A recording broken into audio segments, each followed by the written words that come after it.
शेतकऱ्यांसाठी आत्ताच्या घडीच्या झटपट बातम्या।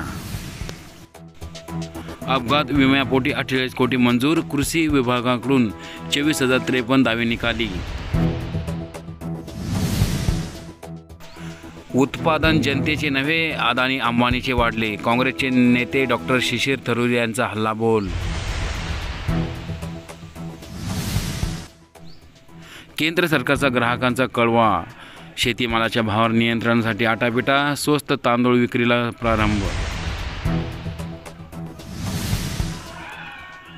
खानदेशात देशी हरभऱ्यांची आवक वाढली, दर किमान 5,771 रुपये, कमाल दर 6,151 रुपये प्रति क्विंटल। 2 वेळा बैलजोडी चोरी गेलेल्या शेतकऱ्याला नेटेकरांची मदत, संतोष गावणे यांच्या पुढाकाराने ऐशी जोडी पुन्हा सुपूर्द। कृषी पंपांना प्रीपेड वीज मीटर बसवण्याचे विरोध, इरिगेशन फाउंडेशनचा तीव्र आंदोलनाचा इशारा।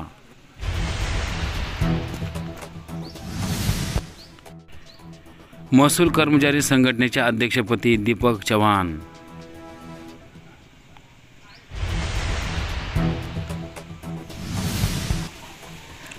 महाराष्ट्रामध्ये ढगाळ हवामानासह हलक्या पावसाचा अंदाज, पुणे वेधशाळा।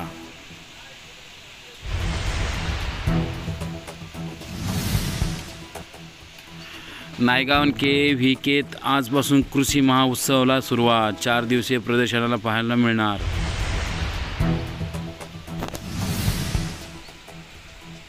दौंड तालुक्यामध्ये 6,439 हेक्टरची गव्हाची पेरणी।